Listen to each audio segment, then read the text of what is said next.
ಮನೇಲಿ 2 ದನ ಇದೆ, 1 ಕರು. ಅದನ್ನು ಸಾಕ್ಲಿಕ್ಕೆ ನಮ್ಗೆ ಅವ್ರು ಹೇಳಿದಾಗ ತುಂಬ ಕಷ್ಟ ಆಗ್ತಾ ಇದೆ. ಇಲ್ಲಿ 300, ನಾನು ಲಾಸ್ಟ್ ಟೈಮ್ ಬಂದಾಗ 300 ಇತ್ತು, ಈಗ 352 ಆಗಿದೆ. ಅಂದರೆ ಒಂದು ಹಸುನ ಸಾಕೋದು ಎಷ್ಟು ಕಷ್ಟ ಅಂತ ನಮ್ಗೆ ಎಲ್ರಿಗೂ ಗೊತ್ತಿದೆ ಸ್ವಲ್ಪ. ಯಾಕಂದರೆ ಹಳ್ಳಿ ಭಾಗದಿಂದ ನಾವು ಬಂದವರೆಲ್ಲ ಒಂದೊಂದು ದನ ಸಾಕಬೇಕಾದ್ರೆ ಎಷ್ಟು ಕಷ್ಟಪಡ್ಬೇಕಂತ. ಆದರೆ ಇಷ್ಟು ಧೈರ್ಯ ಮಾಡಿ ಈ ಊರಿನಲ್ಲಿ ಒಂದು ಗೋಶಾಲೆ ನಡೆಸಬೇಕು ಅಂತ ಹೇಳಿ ಊರವ್ರ ಸಹಕಾರ ಖಂಡಿತ ಇರುತ್ತೆ. ಆದರೂ ಮುಂದೆ ಹೋಗೋರೊಬ್ರು ಬೇಕು. ಅವರು ಲಾಸ್ಟ್ ಟೈಮ್ ನಾನು ಬಂದಾಗ ಚಕೀರ್ ಹೇಳ್ತಾ ಇದ್ರು, ಇದಕ್ಕಿದ್ದಾಗ ಒಂದು ದಿವಸ ಕೆಲಸರೆಲ್ಲ ಮಾಯ ಆದ್ರಂತೆ. ಬೆಳಿಗ್ಗೆ ನೋಡಿದ್ರೆ ಯಾರಿಲ್ಲ. ಕಡೆಗೆ ವ್ಯಾನ್ ತೊಗೊಂಡು ಹೋಗಿ ಶಾಸ್ತಾನದಿಂದ ಎಲ್ಲಿಂದೋ ಜನರನ್ನು ಕರ್ಕೊಂಬಂದು 10 ದಿವಸ ಅದೇ ಥರ ಕೆಲಸ ಮಾಡಿ ಆಮೇಲೆ ಯಾರನ್ನು ಸೆಟ್ ಮಾಡಿದ್ದಾರೆ. ಅಂದರೆ ನಮ್ಮಲ್ಲಿ ಒಬ್ಬರು ಒಂದು ದಿವಸ ಆದಿತ್ಯವಾರ ಕೆಲಸಕ್ಕೆ ಬರೋದಿಲ್ಲ. ಬೆಳಿಗ್ಗೆ ಬಂದು ಅದ್ರದ್ದು ಹಾಲು ಕರೆದು ಕೊಟ್ಟು ಹೋಗ್ತಾರೆ, ಮಧ್ಯೆ ಅದನ್ನು ಬಿಡ್ಲಿಕ್ಕೆ ಜನ ಇಲ್ಲ. ಆವಾಗ ನಮ್ಗೆ ಎಷ್ಟು ಕಷ್ಟ ಆಗ್ತದೆ ಗೊತ್ತಾಗ್ತದೆ. ಇಷ್ಟೊಂದು ಹಸುಗಳನ್ನು ಯಾವುದೇ ಒಂದು ಸಹಕಾರ ಇದ್ದರೂ ಅದನ್ನು ನಡೆಸುವಂಥದ್ದು ಒಂದು ಭಾಳ ಕಷ್ಟದ ವಿಚಾರ. ನಿಜವಾಗ್ಲೂ ಈ ಗ್ರಾಮೀಣ ಭಾಗದಲ್ಲಿ ಅವರ ಒಂದು ಪ್ರಯತ್ನ. ಚಕ್ಕೇರ್ ಅಂದರೆ ಈ ಊರಲ್ಲಿ ಭಾಳ ದೊಡ್ಡ ಹೆಸರಿದೆ. ಚಕ್ಕೇರ್ ಮನೆತನ ಅಂದರೆ ಅಷ್ಟೊಂದು ಗೌರವಾನ್ವಿತ ಮನೆತನ. ಈ ಒಂದು ಗೋಶಾಲೆ ಮಾಡೋ ಮೂಲಕ ಅವರು ತುಂಬ ದೊಡ್ಡ ಕೆಲಸ ಮಾಡ್ತಾ ಇದ್ದಾರೆ. ಇದಕ್ಕೆ ನಮ್ಮೆಲ್ಲರ ಒಂದು ಪೂರ್ಣ ಸಹಕಾರ ಬೇಕಂತ ನಾನು ಆಶಿಸ್ತೇನೆ. ಒಂದು ದಿವಸ ಅವರು ಫೋನ್ ಮಾಡಿದರು, ಹೀಗೆ ಒಂದು ಬಿಲ್ಡಿಂಗ್ ಆಗಲಿಕ್ಕೆ ಸ್ವಲ್ಪ ಸಹಾಯ ಕೊಡ್ಬೋದಾ, ಬ್ಯಾಂಕಿಂದ ಕೊಡಿಸ್ಬೋದಾ ಅಂತ.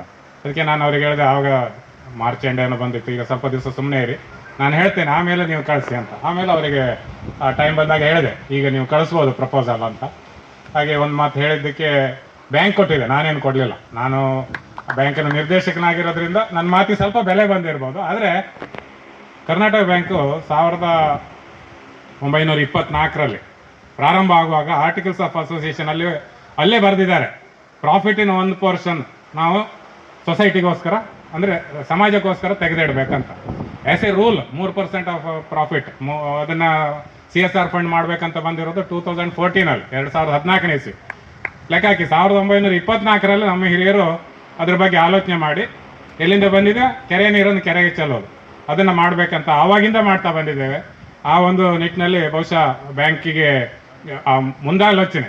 ಈಗ ನಾವು ಇನ್ನೊಬ್ರಿಗೆ ಬೆತ್ತ ಹಿಡ್ಕೊಂಡು ಹೇಳಿ ನಾವು ಕೆಲಸ ಮಾಡೋದಾಗೆ ನಮ್ಮ ಸ್ವಂತ ಇಚ್ಛೆಯಿಂದ ಮಾಡೋದಾಗೆ, ಆ ಸ್ವಂತ ಇಚ್ಛೆಯಿಂದ ಮಾಡುವಂಥ ಕೆಲಸವನ್ನು ನಮ್ಮ ಹಿರಿಯರು ಈ ಬ್ಯಾಂಕಿನ ಯಾರು ಪ್ರತಿಷ್ಠಾಪಿಸ್ತಾರೆ ಅವರು ಮಾಡಿದ್ದಾರೆ. ಹಾಗೆ ಇದರಲ್ಲಿ ಒಂದು ಸಹಕಾರ ಬ್ಯಾಂಕಿಂದ ಸಿಕ್ಕಿದೆ. ಇದು ಒಳ್ಳೆಯದಾಗಲಿ. ಗೋವುಗಳು ಇಲ್ಲಿ ಕಡಿಮೆ ಬರಲಿ ಅಂತ ಹಾರೈಸ್ತೇನೆ ನಾನು. ಅಂದರೆ ಎಲ್ಲ ಅವ್ರವ್ರ ಮನೆಯಲ್ಲೇ ಗೋವು ಸಾಕಬೇಕು, ಮತ್ತು ಎಲ್ಲೇ ಹೋಗೋ ಗೋವು ಬರಬಾರ್ದು, ಇಲ್ಲಿರೋ ಗೋವುಗಳು ಒಳ್ಳೆ ರೀತಿ ಇರಲಿ ಅಂತ. ಆ ದನ ನೋಡಿದರೆ ನಮ್ಗೆ ಅನಿಸ್ತದೆ, ಅದು ಯಾರೋ ಒಬ್ಬರು ಒಳ್ಳೆ ಸಾಕೋರ ಮನೇಲಿ ಅವ್ರಿಗೆ ಮ್ಯಾನೇಜ್ ಮಾಡ್ಲಿಕ್ಕೆ ಆಗದಿಂದ ಇಲ್ಲಿ ಕೊಟ್ಟಿದ್ದಾರೆ. ಅದು ನಿಲ್ಲಿಕ್ಕೆ ಆಗೋದಿಲ್ಲ. ಆದರೆ ಎಷ್ಟು ಕಷ್ಟಪಟ್ಟು ಅದಕ್ಕೊಂದು ವ್ಯವಸ್ಥೆ ಮಾಡಿದ್ದಾರೆ, ಅಂದರೆ ಎಷ್ಟು ಒಳ್ಳೆ ರೀತಿಯಲ್ಲಿ ಇಲ್ಲಿ ನೋಡ್ಕೊಳ್ತಾರೆ ಅಂತ. ಇವತ್ತು ಓಕೆ ನಮ್ಮ ಫಂಕ್ಷನ್ಗೋಸ್ಕರ ಚಂದ ಮಾಡಿದಾರೆ ಅಂತ ಅಂದ್ಕೊಳ್ಬೋದು ನೀವು. ಹಾಗಲ್ಲ, ನೀವು ಯಾವತ್ತು ಬಂದರೂ ನಿಮಗೆಲ್ಲ ಗೊತ್ತಿರ್ಬೋದು, ನನಗೆ ಜಾಸ್ತಿ ಯಾವತ್ತು ಬಂದರೂ ಇದೇ ಥರ ಇಲ್ಲಿ ನಡೀತಾ ಇರುತ್ತೆ. ಅಂದರೆ ಗೋವು ಅಂದರೆ ದೇವತೆ ಅನ್ನೋ ಒಂದು ಭಾವನೆಯಿಂದ ಅವರು ಸೇವೆ ಮಾಡ್ತಾ ಇದ್ದಾರೆ. ಎಲ್ಲರೂ ಸಹಕಾರ ಅವ್ರಿಗೆ ಕೊಡಬೇಕು. ಹಾಗೆ ಮುಂದೆ ಸಹಿತ ಬ್ಯಾಂಕಿಂದ ಸಾಧ್ಯ ಆದಷ್ಟು ಕೊಡ್ಬೋದು. ಯಾಕಂದ್ರೆ ಒಂದೇ ಒಂದು ಸಂಸ್ಥೆಗೆ ಕೊಡ್ತಾ ಇರ್ಲಿಕ್ಕೆ ಆಗೋದಿಲ್ಲ, ಎಲ್ರಿಗೂ ಕೊಡಬೇಕು. ಸಮಾಜಕ್ಕೆ ಅಂದರೆ ಒಬ್ರಿಗೆ ಕೊಡೋದಲ್ಲ, ಎಲ್ರಿಗೂ ಕೊಡಬೇಕು ಸಹಕಾರ. ಆದರೆ ಏನಾದರೂ ಸಾಧ್ಯ ಆದರೆ ತುಂಬ ಅವಶ್ಯಕತೆ ಇದ್ದಾಗ ಖಂಡಿತ ಬ್ಯಾಂಕಿಂದ ಏನಾದರೂ ಸಹಕಾರ. ನಾನಿರೋ ಅಷ್ಟು ದಿವಸ ಇನ್ನು 3 ವರ್ಷ ಇದ್ದೇನೆ ನಾನು. ಹಾಗೆ ವೈದ್ಯರು ಸುಮಾರು ವರ್ಷ ಇರ್ತಾರೆ. ಆದಷ್ಟು ನಮ್ಮ ಒಂದು ಒಲಮೆ ಈ ಕಡೆಗೆ ಇರ್ತದೆ. ಈ ಗೋಮಾತೆಯಲ್ಲಿ 33,000 ಕೋಟಿಗಳು ಇದ್ದಾರೆ ಅಂತ, ದೇವತೆಗಳಿದ್ದಾರೆ ಅಂತ ಹೇಳ್ತಾರೆ.